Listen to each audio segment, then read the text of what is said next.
Kids and cadets, welcome back to Tommy Time. Thanks for coming out. I briefly showed you this 2010 Crafty. I got it for 10 bucks. One scrapper showed up Saturday. All he had was this mower on his truck. So I gave him 10 for it. We're going to look it over. October of 2010. Well, before I check oil, let's turn it over. I think this one was submerged like the Blue Bomber was. I have a suspicion this was a flood victim. We know this 2003 quantum powered Murray was flooded out. Let me turn this over and you can see for yourselves. I know you kids and cadets are inquisitive, just as I am. Okay, oil cap's tight. So the reason I say I think it's flooded is all the bare metal has rust on it all the way around this thing. Up here it's pretty thick on the axle, the stabilizing rod. Here on the bare spot on the blade, I noticed when I was looking the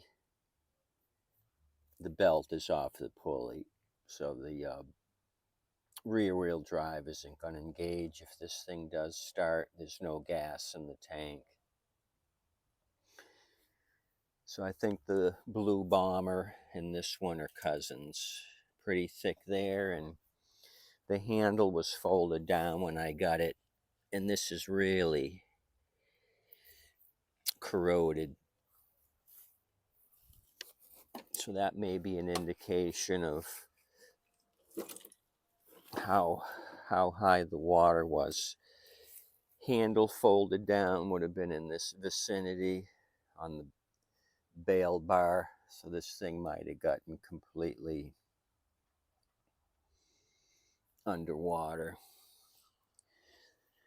I'll give you the Craftsman number now, and then we'll look at the filter, see if there's a lot of rust on the back of the filter. We're going to do it all. So I need a flathead and a Phillips or an 8mm. Let me put my spectacles on. This is an Easy Walk variable speed drive system. This is the model 917 period 374544. Serial number 031411, Mike 013417. Like I said, the engine build date October of 2010, 190cc. So not sure why the pulley kicked off the drive belt. And when Harvey or Helen folded it down, they pinched the shit out of, looks like 3 cables are pretty messed up. What do we got here? We got an automatic choke. The air veins moving, but a lot of buildup here. I've got some nitro nearby. If it fires off, I got some non-ethanol fuel behind me.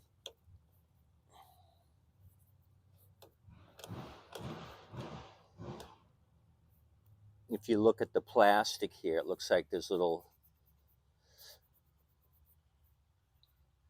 white spots, like maybe it's mold from the leftover water. I seem to be brushing it off the plastic, so it's nothing where it's paint or embedded in the plastic. Okay. Got some mold growth down there in the corner. Completely saturated, but I don't see any rust here. So this wouldn't have helped the situation. It wouldn't have been getting any air. It would have been starving. So let me remove that. It's just very, very dusty and dirty here. Okay, now for the oil.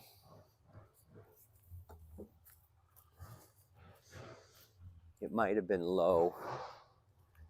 Was it low when we looked at it initially?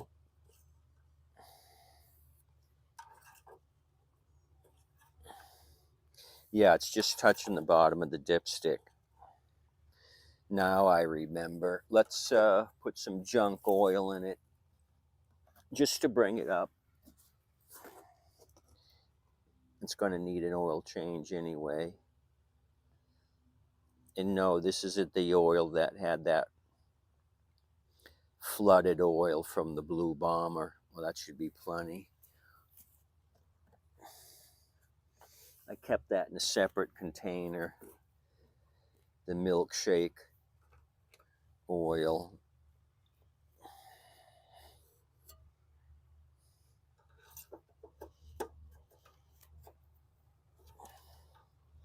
Oh, maybe too much. No, I'm right in the middle. See that? We're good. Not too much, not too little.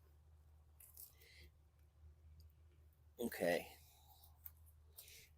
Clucky, you keep an eye on things. I'm gonna get the nitro and give it a healthy shot of motivation.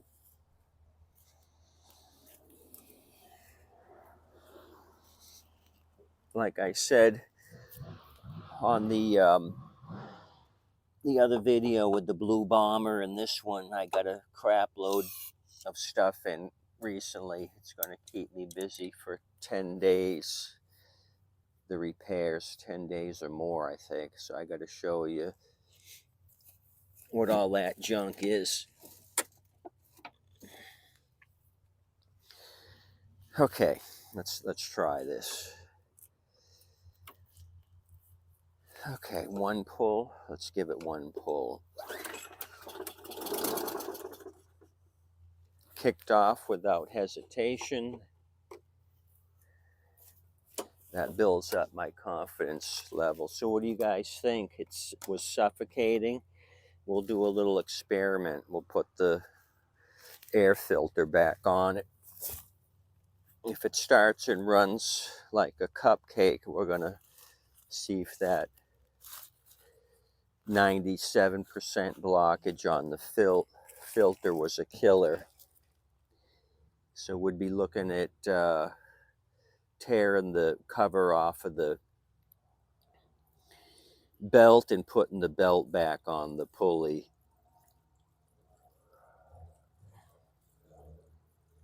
To be able to try the drive. Okay, that should be enough. I'm covering the bottom of the tank. Like I said, the air veins moving. It's not gummed up or gunked up. Oh, you know what I probably should have did first? To rule out flood is drop the bowl. I had a 1/2 inch socket.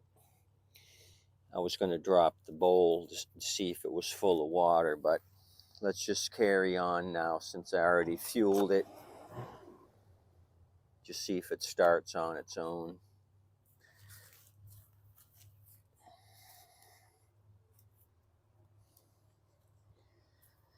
Okay, take your bets, make your bets. I say it starts in 2 pulls and runs fantastically. 1, up 2, 3 almost.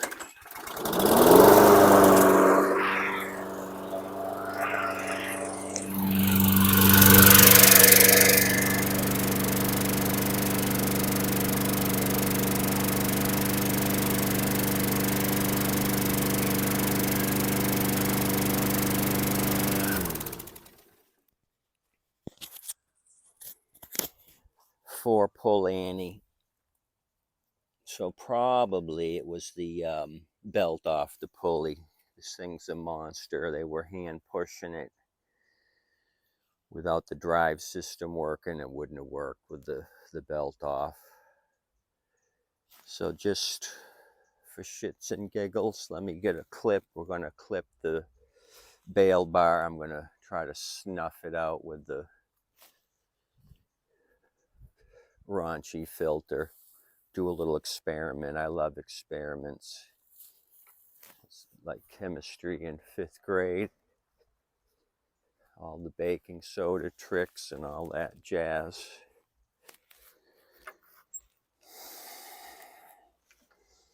Okay. We'll put it the way it was. Moldy spot to the bottom. Clucky, what do you think? Dirtier than a country barnyard, which you might enjoy.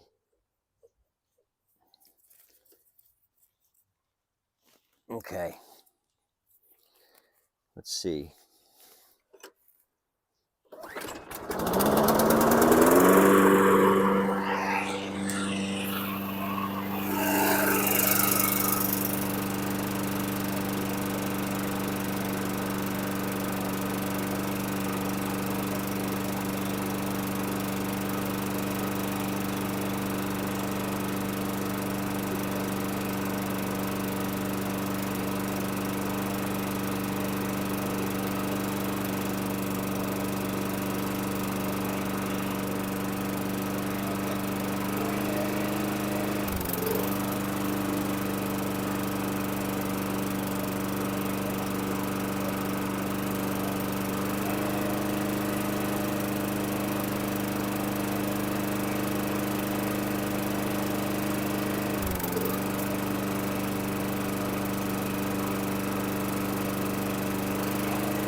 Well, it still started, but it definitely had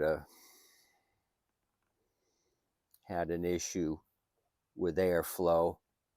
With it off, the RPMs were up, and when I put it back on, it was knocking the RPMs down. It was struggling for breath. It was acting like it was a Marlboro smoker for 40 years when I had it plugged up with the bad filter. Okay, so what are we looking at? Cleaning this thing up to Lawrence Carroll's specifications, oil change, and put the belt back on the pulley. Test it multiple times, make sure it's not throwing the belt. Belt could be overstretched. And oil up everything that's needs to be oiled, the adjusters, the wheels. Just for the fun of it, I'm going to drop the bowl and take a look at how that looks. It's running fine and everything. I'm just curious. I may go through the bowl or the carb change bowl gaskets, you know, all that jazz. Just so I'm sending it out on a positive note. Fuel bowl gaskets are cheap. It just prevents it from coming back after a short duration with a carburetor leak. And I would want to take this all off so I can degrease it. I'm sure it's not helping the engine cooling. Not one bit.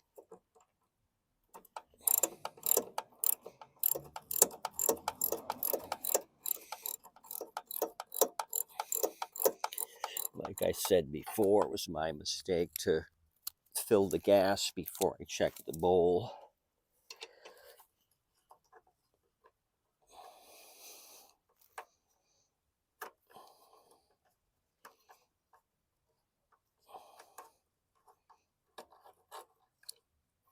Okay, so what do we got?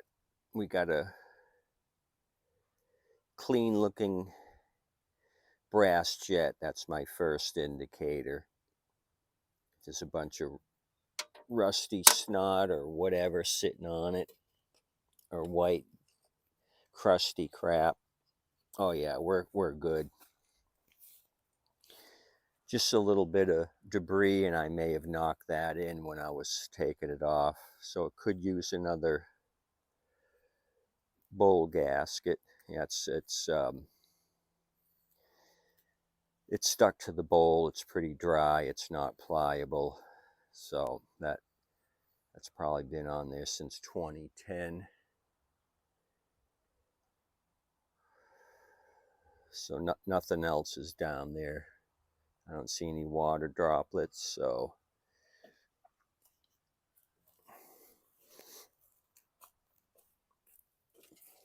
throw this in my overflow container and just put it back on.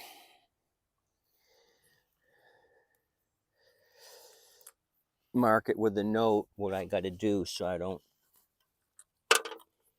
start all over again, because I got so many mowers I can't remember what's what.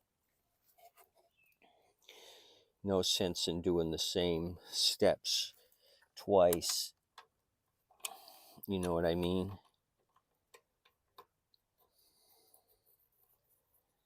So yes, for 10 bucks, this was a good one. Wasn't really sure what to expect with this. Might have been a flood victim, but not as high as I thought. Well, we're going to check the oil. We should do that to see if it kicked up any water. Then we'll know. I think maybe it was just possibly deck height level, having that much surface rust on the underside. That's not normal.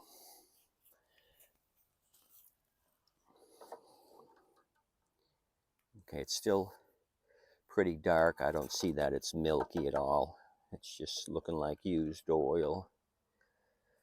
Yeah, not murky at all. So there was no condensation of water in the sump. So what do you guys think for 10 bucks? Clucky's clucking over it at 10, because this will be 140 to 150 high wheeler, rear wheel drive. If I can dig up a bag, easily 150 next April or May. And since it is black in color, I can touch it up with a can of spray paint down here on the bottom where it's showing the rust along the edges. Just take some gloss black and paint it.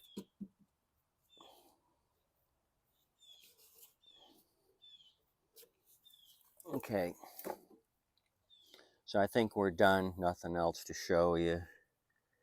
Like I said, I'm going to make a note of what I found, what we need to do,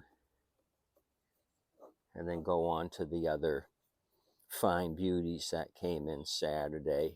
We got a lot to look at. Some 2-cycle junk, a couple of more mowers.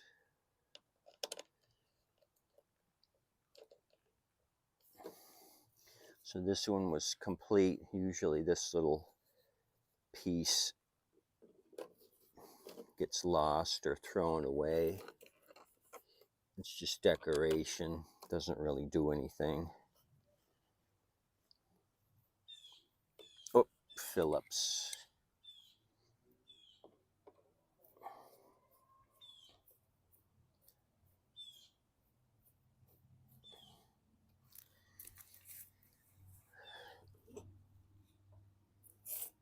Okay, the engine serial number.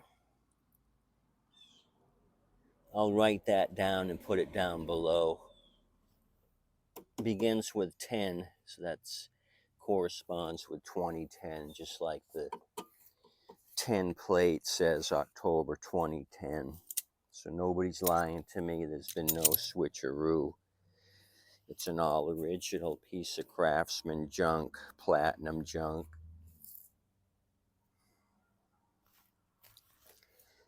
Okay. Complaints, concerns, Tommy, period, time at Yahoo. Let me know what you think below. $10 fine. Was that worth it? Dino thinks it was awesome. Clucky's pretty happy too, I believe. It's going to bring us some grain and red meat if we can rectify it, which I think we can. It'll be an easy fix up. Tommy, period, time at Yahoo. Send me pictures of your junk. Adios, amigos. Tip your waitress and waitstaff.